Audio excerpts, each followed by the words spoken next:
Welcome back to the Dungeon Master's Block, the place where we come to talk about the Dungeon Master, the most important person in the game, the only person capable of playing God, killing characters, and lowering the ego of everyone else at the table. And I'm one of your hosts, DM Neal, aka Joe Maniac. And I am DM Ian. Yes, and we are humbled this fine day, for we have Chris Lindsay, the product manager for D&D, on this episode, and we are going to talk about the competitive one-shot. A very interesting topic. Yeah, it was definitely fun. But before we do that, we are going to give some iTunes reviews some love. Yeah, so as always, these are 5-star reviews, and we are very grateful for all of these. This one is entitled Great D&D Podcast by Lich_King, or Lich King. I like the name. This is a great D&D podcast. Or maybe you just charmed us into thinking that with Naga powers. That is awesome, because that means he listened to one of my episodes. Hey! That means Lich King. We've been found out, and we need to go delete this review as soon as possible. What? Yes. Yeah. So next up, it is from LJ Haydorn, and I know exactly who that is, and it is a prolific podcast listener and amazing fan, and they titled it Great Show, Full of Energy, 5 stars. Doesn't matter which crew members are on, they do a spectacular job with their shows. Lots of ideas for new and old DMs, as well as good content for players to consider. They do their research and know their stuff. Lend them your ear. Definitely. And you've lent your ear many times, sir, and we appreciate that as much as we appreciate this 5-star review. Yeah, for sure. And with that, let's head into the meat.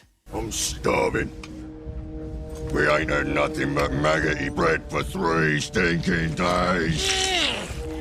Why can't we have some meat? The flat meat's back on the menu, boys. And for this section of the meat, we have something very special in store, don't we, Neil? Definitely. Special guest, if you will. Yes, absolutely. Today we're going to be talking with Chris Lindsay, the Bard Among Wizards. He is the D&D product manager for the Adventures League Guru stuff, and he's the architect of the Dungeon Masters Guild itself. Chris, we want to welcome you to the program. Thanks, Ian. We're happy to have you, and I love that you gave us this off your Twitter account, so it made introing you much easier. We didn't have to do any research. It was literally copy and paste. It was beautiful. Yeah, so my Twitter account basically gives you the idea that I'm like pretty much the head of Team Ninja here. We're behind the scenes. People don't see us until it's too late. We're not out in front like Jeremy Crawford and Mike Merles, who are taking it on the chin for us every day. But we make sure that stuff gets done so that they can make awesome content for everybody. Awesome. So as we do with every guest, we're going to do a little bit of a quick interview to get a little bit more about you. I mean, we've already got Bard Among Wizards, which is such a great play on words. I don't know how much more awesome we can find out, but I'll give you this wildly open-ended question.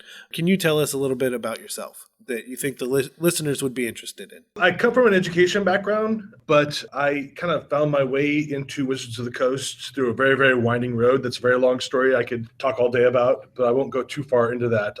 The short version is I came up through the RPGA and organized play into Wizards of the Coast. And I started at Wizards basically in customer service, the only customer service person with a master's degree. Eventually, I kind of climbed my way through the ranks, as it were, and became their training manager with, like I said, I had an education background. And not long after that, I transitioned over to be a member of the D&D brand team. And now the D&D team is kind of like one big studio. So I'm a member of the D&D team, and my focus is the brand. I'm the voice of the customer, and I am basically in charge of making all of the behind-the-scenes stuff happen that get a product out of the door. In addition to that, I'm responsible for the Dungeons & Dragons Adventures League, and I invented a DMs Guild. So I'm really focused on like building out the entire ecosystem of D&D. That's me. I'm the ecosystem guy. So basically, I take all the different elements, kind of like a composer would with music, and I weave them into a single coherent experience. I want your job. I mean, that sounds amazing. It is not as easy as it sounds. There's a lot of juggling involved. Yeah, but I mean, still, to work at Wizards of the Coast would be awesome. Yeah, it's pretty fun. I've had a great time here. I've been here since 2003. Nice. So a little while. All right. So the next question we want to ask you is there anything you're currently working on that you can share with us? I know, you're not supposed to do too big a reveal in terms of like products or whatever, but like, what you can share with us. Absolutely. So well, products, I can't talk a whole lot about those. I am working on all the products, right? Because I'm the product manager. And I know what they are through, a couple years from now. But that aside, I am also, like I said before, I'm in charge of the Dungeons & Dragons Adventurers League. And since we brought the Adventurers League directly from our organized play department into the fold of the D&D team, I've been working really hard on basically taking the Adventurers League experience, and instead of having it run parallel to our products, having it take the product itself, focus on that, and then enhance the experience of the product to bring it into something much more exciting than it would have been just sitting on its own. Now, don't get me wrong, our products are awesome, but yes, I think we could always increase the awesome, and that's part of my job. Yeah, I think Neil and I would definitely agree to that. Increasing the awesome is always important. Now, I will say, now on your Twitter, you're going to have to add turning it up to 11 because that's right. That's part of another aspect of your job. Got to crank that amp up, baby. Yeah. All right.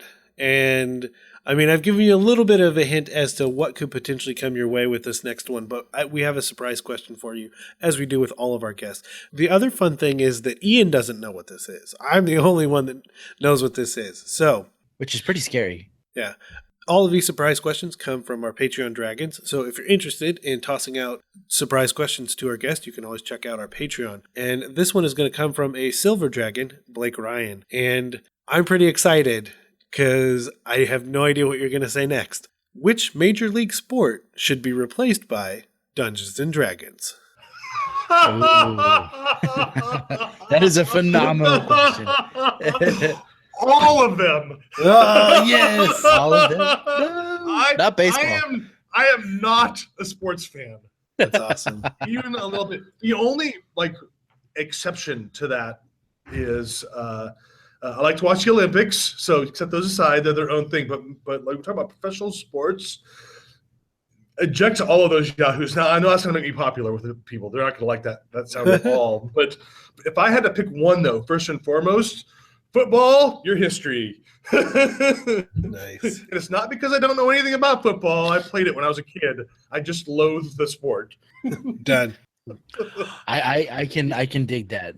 The best thing that I thought about that was, my first thought was football, because we have football like analogies or related ones already in like the RPG systems. Like we can just have Murder Ball.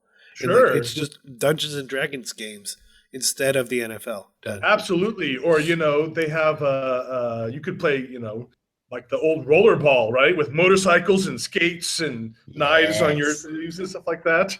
See, I'd watch that. I'd watch the heck out of that. Well, now that we've got those out of the way, we can jump right into talking about the competitive one-shot. And to kick it off, I'll toss it to you, Chris, and kind of see what you'll throw back in terms of the history of the competitive one-shot, because I know it's a long and storied history, but we just want to get kind of a basic overview of where the competitive one-shot has come from, just so that we can set a foundation before we jump into kind of the how and why. Absolutely. So just to kind of bullet point it, without going into too much detail, the competitive one-shot adventure started way back in first edition days with adventures like, Hidden Shrine of Tamachan, Ghost Keep of Inverness, and of course the fan favorite, The Tomb of Horrors. Right? Yes. Which you can find in the Yawning Portal at your local friendly gaming store. What? And folks would play these adventures, and it was, I would say it's called more like cooperative competitive play. So it's cooperative in respect to you have everybody around a table and you're still a team trying to accomplish objectives, and you're working together and you're competing against every other table that's in the area and all of those teams, right? So basically it's our version of a team-based sport. Right. So, and you want to get through more objectives and have less bad things happen to you, than all of the other teams, and that's how you succeed. You scored points on that. Now, from there, competitive adventures moved into something a little more singular. There were these adventures in the RPGA days back in second edition called classics, where you'd play an adventure. Each person would have a character that was essentially balanced against all the others, and then at the end, everybody would vote on who did the best. Okay, and that was kind of different because it removed the cooperative aspect, which I think is not necessarily as healthy. Right. And that lasted through, I think, third edition. In fourth edition, we did these lair assaults, which, while it didn't necessarily pit table against table, it definitely pitted the players against the dungeon master. And so that was more cooperative. But really, what we want to return to is a style of play where everybody around the table cooperates together as a team to achieve objectives, which is really a true like hallmark of Dungeons and Dragons. And the competitive aspect is that they are competing against all the other teams in the room. And that's what we did just last week at GaryCon. We ran Hidden Triad of Tamachan and we ran Tomb of Horrors, both as single round competitive events, and people had a blast. Nice. It was absolutely one of the most fun things we did there. Yeah, I had a buddy who was live tweeting most of the whole thing, just telling everybody about how, he was playing in Tomb of Horrors competitively, and I was like, bro, that's mean. Like, I want to do that. The tension in the room was palpable. And the thing is, though, is that, and this is for all you folks out there that played it with us at GaryCon, now that I know you dig this style of play still, next time, new adventure content, no studying up ahead of time. Right. Now, so I see it, we see it ran for a long time, like this competitive D&D one-shot thing. Mm-hmm. The dates we have are like 77 to 2013. Why did it stop? 2013 is kind of a misnomer. Really, I mean, I want to remove Lair Assault from the picture and say that competitive play really stopped when 4th edition started, right? That vilified, horrible. In 2008, right?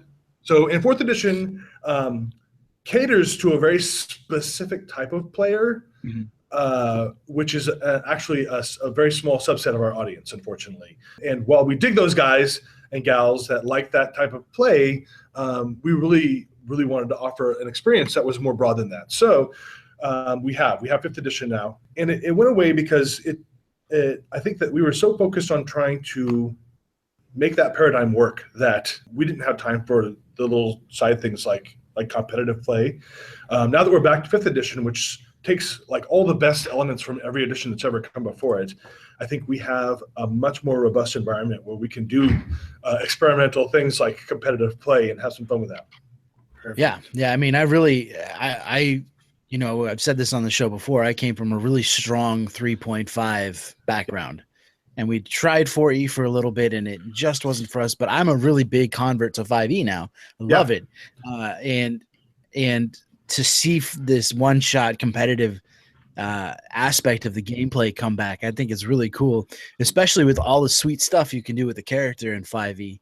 I think it's awesome. So from when it's kicked back off again with 5th edition, like how many events have you done? What does an event look like as far as doing a pet? I know you said you did it at GaryCon. So for the one-shot event, it's actually it's very simple. Actually, you have your adventure content, which is got to be killer and challenging, and got traps and monsters and puzzles and all kinds of things for the players to mess with. Double secret content that no one ever knows about. Create fake names for. But I think the key is three things. Dungeon masters. First of all, you have to get the dungeon masters on board with this type of play. A lot of our dungeon masters are just sweethearts, and they don't necessarily want to. They equate character death with a bad experience. Mm-hmm. In competitive play, you kind of have to set that sentiment aside, because character death is going to happen.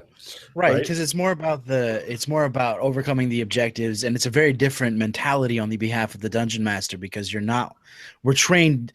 It's not the DM versus the players. It's us collaboratively telling a story together and making it work, Whereas in a competitive one-shot, it is really DM versus player versus everyone else, right? Not exactly. So the DM at this point literally becomes an impartial judge. It really comes down to it's the game designer against the player characters, and the dungeon master is just a facilitator that adjudicates the rules in a consistent, fair manner, and then make sure that the one thing that is always true in a competitive play, the dice never lie. So if you botch some dice rolls, bad things will happen. Dungeon Master's not going to fudge anything for you. They're not there to do anything nasty to you. But at the same time, if your character is going to die, they're also not going to do anything on your behalf either. The nuance is gone. Yeah, it's just here's what the game does, because you want it, like you said, you want it to be fair for every single table. So it's like we're going to all talk together and present it to every table as close to exactly the same as possible. Yeah, exactly. Totally. And you want to make sure that everybody's getting the same exact experience. In that vein, another thing that's different about competitive play, it's timed, right? You all begin at the exact same time. You all end at the exact same time. Wherever you are when we call time, you are done. I don't care if you're in the middle of a combat round or in the middle of saying what you're going to do. Finished. Okay. And as the dungeon master is going through, they have to score, and they have a scoring sheet that has very specific criteria. Although we've taken the scoring sheets from old, I don't know if you've seen one of these things, but they're wildly complicated and they're very specific to the adventure. I have created a scoring system that is a little more, I don't want to say the word generic, but it makes it so that it's standardized, so that the dungeon master can get, and the players can become accustomed to a standard type of scoring, so that they kind of know what they're getting into when they do this and what the whole event is all about. And it's very simple. It all fits on about 3/4 of a piece of paper that the dungeon master can just kind of easily track as they're going through and running the adventure. Yeah, because I remember going to a con. I'm originally from California, and that's where I did a lot of my growing up and things like that. And I remember going to a con in San Francisco. Yeah, I forget what the name of it was. It was like 3.5-ish period, late, kind of right around the time we switched over to fourth. And I remember looking at one of those like scoring sheets and just, as a seasoned DM myself, I'm like, how this is too hard. And so I'm glad to see that I haven't looked at a 5e one, but I'm glad to hear that it was more like standardized. It's more flexible. It's not super adventure specific. So that way you can use it for every single game. Like that's awesome. That's really cool. More like you face a challenge, you either overcome it or you don't. If you overcome it, you tick in that box. If you don't overcome it, you tick in the other box, and then you tally at the end and score. You're done, right? It's very simple. So there's a little more to it than that, but that's the meat of it right there. Got it.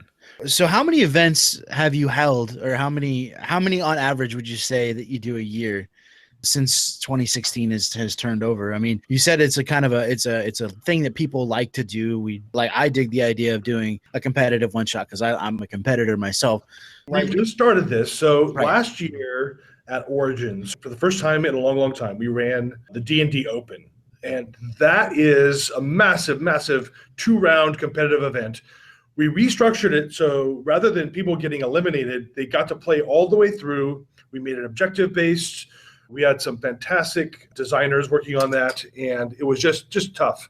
And we had all kinds of wacky things going on. Like, for example, you could hit a trigger somewhere, and then your whole group got to get up and go to a table where the dungeon master is me, or it's Mike Merles, or it's Chris Perkins, or it's Jeremy Crawford, and we have a special encounter for you. That is amazing. I love that. And then something happens, and then we send you back to your dungeon master limping most of the time. Physically, in real life. Physically limping. So we had a good time with that, and I kind of got the inkling at that point. I'm like, people are really digging this style of play. So I decided that at GaryCon this year, we would do something a little more contained. And since we had at our disposal classic content that had been converted to 5th edition, we used that as our springboard to try out and experiment and see if people really dug it, right? And they did. About Tomb of Horrors. Yeah, they had a great time. And the Tomb of Horrors was, you could see the sweat on people's brows as they were playing this adventure. And the scores for Tomb of Horrors were much lower than they were for Hidden Shrine, and mainly because the level of paranoia was just ridiculously high.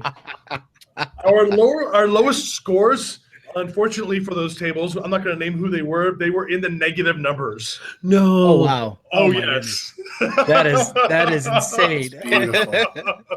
But they had a great time. So we have planned another Dungeons and Dragons Open for Origins this year. We're going to do that. And then I'm going to look at creating a more robust competitive play system for the D&D Adventurers League that will have more regular events, smaller one-round events, that will eventually lead up to the Open, which will kind of become like our World Championships. Yeah, you know what you're describing to me sounds a lot like competitive, like trivia teams, where you've got like these competitive D&D teams that go around to these different events in their region, and then they can compete. Absolutely. That would be pretty sweet. And the ability to register your team is one of the things I'm going to be definitely heavily looking at, and finding a way to facilitate that so that we can have specific teams with registered individuals that play together and that work together and that plan together for their events. And the ranking system. Yes. Yeah, I love it. Beautiful. That's sort of what the future holds, I guess, then. Yep. Yeah, that is the future of competitive play, and we're going to wrap all of that competitive play as much as possible into our storylines that we're playing. So when we put out a storyline, our competitive play is going to echo that storyline and be a part of that whole experience. That's amazing. I love it. Perfect. Well, let's all talk about how we're going to get to Origins. And yes. So Origins is going to be off the hook this year. I can't tell you about the event because it's all wrapped up in the product that's coming out this fall. But I can tell you that it is going to be. I am super amped to be a part of this. There are a bunch of materials that I'm waiting to be converted. I'm like sitting over here, like, please be next. Yeah, Nice. So good. Well. Yeah, I don't know. I'm super jazzed up, so I'm going to try and calm myself down. And we'll kind of toss out, so let's say someone can't go to Origins and will cry themselves to sleep. Once they wake up in the next morning and they say, I want to do a competitive one-shot, what are some ideas we could toss out to the listeners on how to approach that? Maybe at their local convention to get people interested to find out. But I know Adventures League, you're kind of talking about it getting out there. And I would think that some of the modules would eventually be framed to be competitive at smaller conventions. Exactly. And we're actually creating our adventure content so that even though the competitive events, just like our regular content, is going to premiere at specific shows, and the best experience will be to go to those shows and participate. Yeah. We are going to, after it premieres, we will make those competitive experiences available to smaller conventions, and we're also planning on making them available to our core hobby retailers as well. Perfect. So one of the biggest questions I kind of have is, and we can all kind of kick around ideas on this, but kind of how would you advise getting in the right headspace as a DM to run a competitive one-shot? Because it's fundamentally different from what we would do at our home table or what we would probably do most times, because for the most part, I'm going to be a nice guy. I don't want to kill all my, I'm not going to say I don't want to kill all my players. It really depends on the session. But kind of how a person would get in that proper headspace, because like you said, you're almost not, you're more Judge Dredd than you normally are at the table. So basically, to get into that mindset, actually, let me back up for a sec here. Yeah. So this last week when I was at GaryCon, I had the absolute honor and privilege to meet and play at a table with Jim Ward. Oh, nice. And we had 15 players or so at that table, and he slaughtered us mercilessly. And by he, I mean, he didn't. He actually, I didn't feel like he was out to kill us or anything. We were playing Metamorphosis Alpha, and basically the game itself killed us and how the rules work for that game. He was merely the referee, right? So like, in every way except for without the black and white, striped shirt, right? Yep. So if you can get into that mindset that you're really just there to be a referee and then to observe the play experience and to present the challenge, but then other than that, you're there to sit back and, either your players do it or they don't. So you're not there necessarily to elaborate or expand upon the story. There's no going lefts for the player characters. You're there to just say, here it is. Do what you're going to do. I'm here to adjudicate the rules in a fair manner and make sure that everybody plays nice together. That should be your mindset as a referee for a competitive D&D experience. Yeah, Now I just really want and hey, you can shoot me down. That's fine. I don't mind. But now I really want, like, at the bigger events, if you guys are wearing referee, like, polo shirts, it'd be perfect. Yeah, now that I said that out loud, I'm kind of thinking that a white and black striped shirt with an Adventures League logo and something that says referee on the back would be Get out of my head. Yes. And then you you can throw out red cards or yellow cards to bad DMs. Absolutely. Yes. Yeah. you can make a custom whistle with the ampersand on the side. We got this. We got this all figured out. Dude, That would be brilliant. I am all down. So we've already talked about scoring and running, really we've talked about scoring a little bit. But as far as like DM craft and running it, you said it's timed, and obviously there are certain things in modules the DMs are supposed to read, the DMs are supposed to do. Mm-hmm. What is the most efficient way to do that? Because I know like some of the chunks are pretty big. Obviously the DMs are going to have been trained or be familiar with the material, but how, obviously it's all got to be the same. So do they have to sit and read the thing exactly? I mean, how does that work? Because I feel like that's what takes up a lot of time.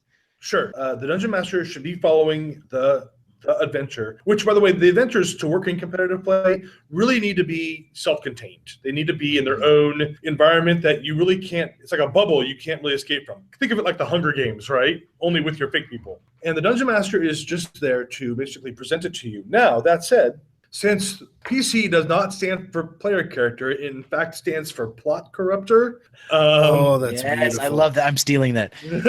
You will have players who are quite clever, who will come up with things that aren't necessarily accounted for in the adventure. For that reason, you always must have a head dungeon master who isn't actually sitting at a table. And when a dungeon master bumps into something that isn't covered by the adventure and how it should be adjudicated, then it's up to them to kind of flag the head dungeon master and say, okay, what do I do with this? They'll sit there, they'll have a little powwow. The head dungeon master needs to make a note of how they adjudicated that together. So when that question comes up from other dungeon masters, they can just say, this is how we're handling it. And they just give them the note and then move on. Huh. I like it. That's really cool. It's like phoning the referees back in New York or something. Exactly. That's exactly what I was thinking too. And I was like, I can just see someone throwing an actual flag and then having to call back upstairs. Yep. Yeah. So when we ran those events, I wasn't actually sitting at a table. I was sitting at HQ, which was on a raised platform overlooking the entire area. And the dungeon masters knew that if they bumped into something that they didn't know the answer to, they would throw their hand up and I would quickly move over to their table.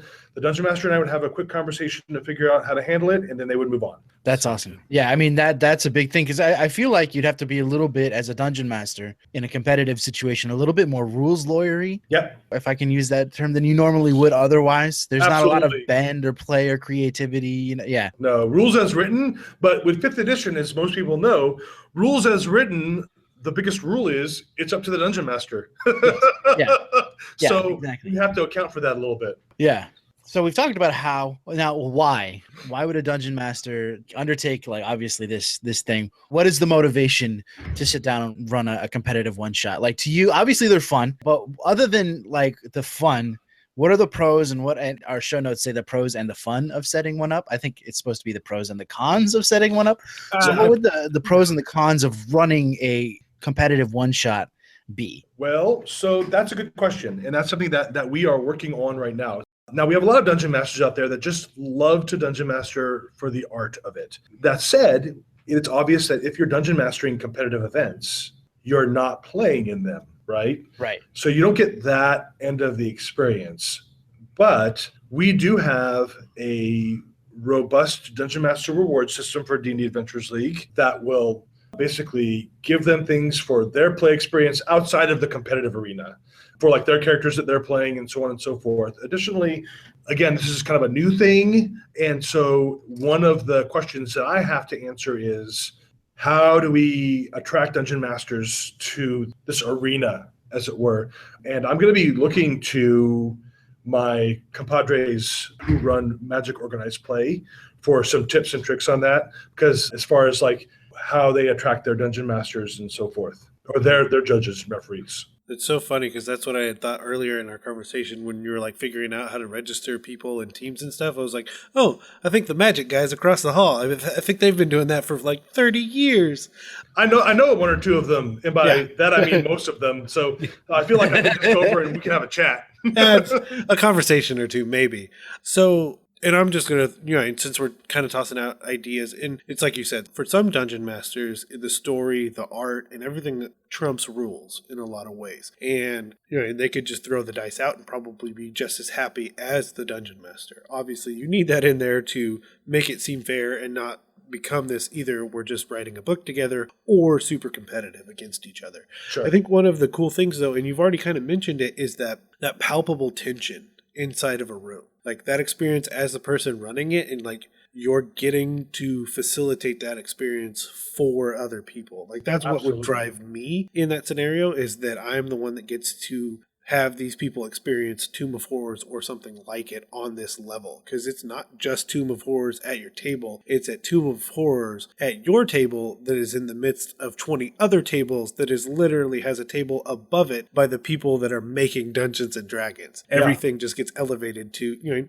turn to 11, as is part of your job description, I've heard. And I think that's what, for me personally, that's what would draw me into that setting.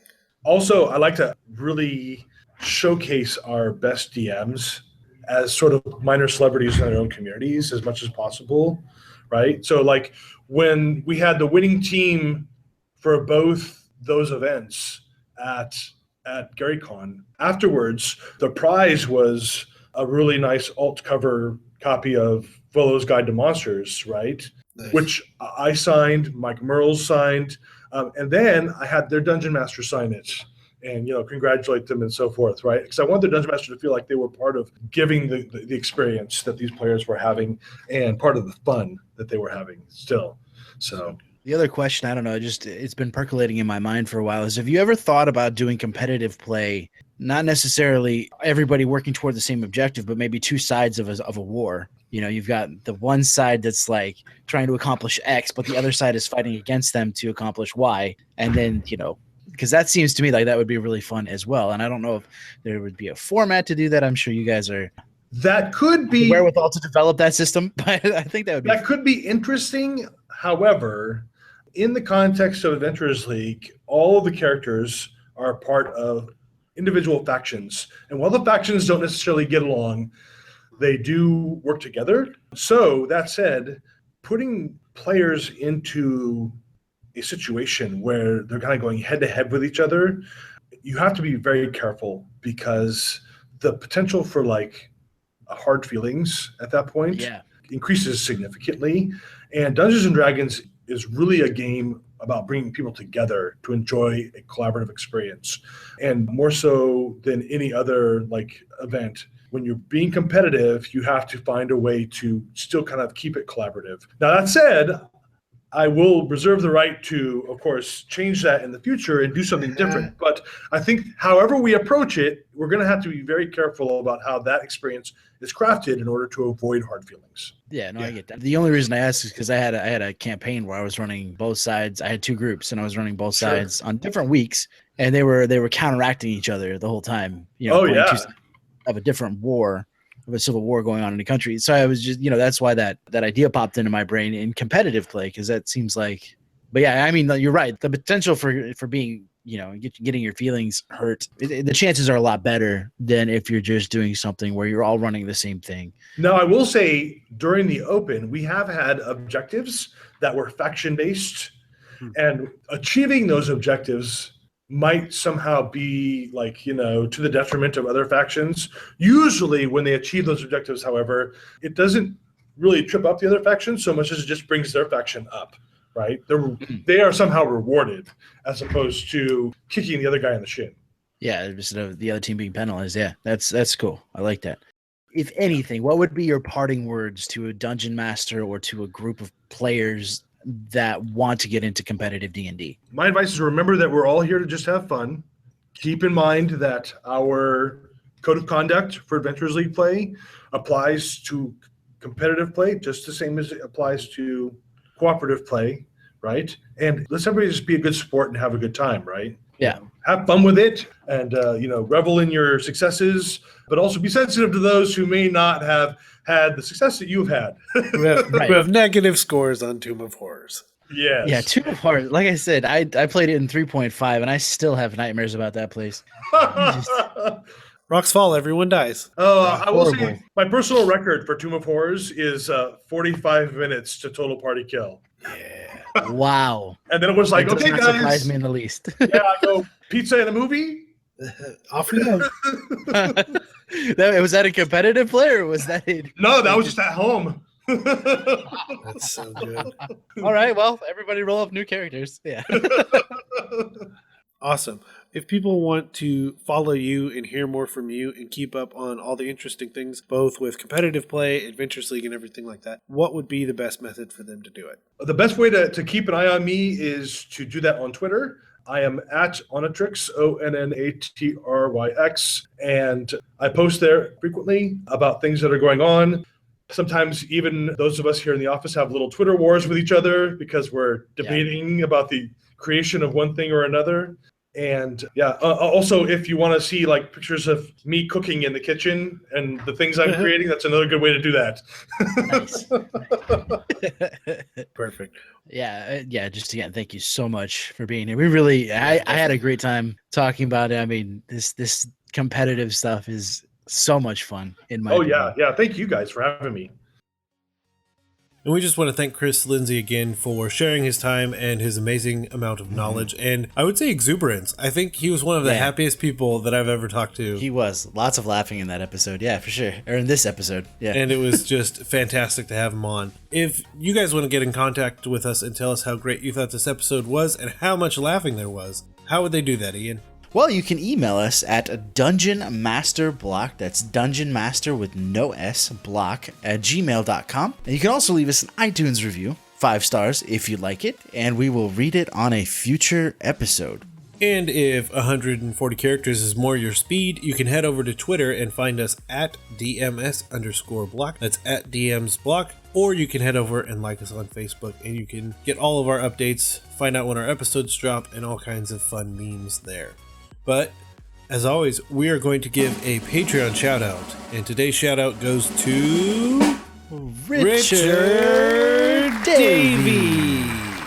And he is a bronze dragon who has access to a lot of bonus content. And I have no idea when our new bonus content is coming out, so I'm not going to say it on this episode. But he's got lightning breath, and he's flying around and using it. Yep. So if you'd like to check out other shows... We are a proud member of the Block Party Podcast Network. So check out shows like the GM Showcase, Geek Wars, We're So Bad at Adventuring, and more. So again, we want to thank you for listening to the Dungeon Master's Block, the place where we come to talk about the Dungeon Master, the most important person in the game, the only person capable of playing God, killing characters, and lowering the egos of all other people at the table. I'm one of your hosts, DM Ian, saying, we'll see you next week on the Dungeon Master's Block. And I'm DM Neal. Good night and good luck.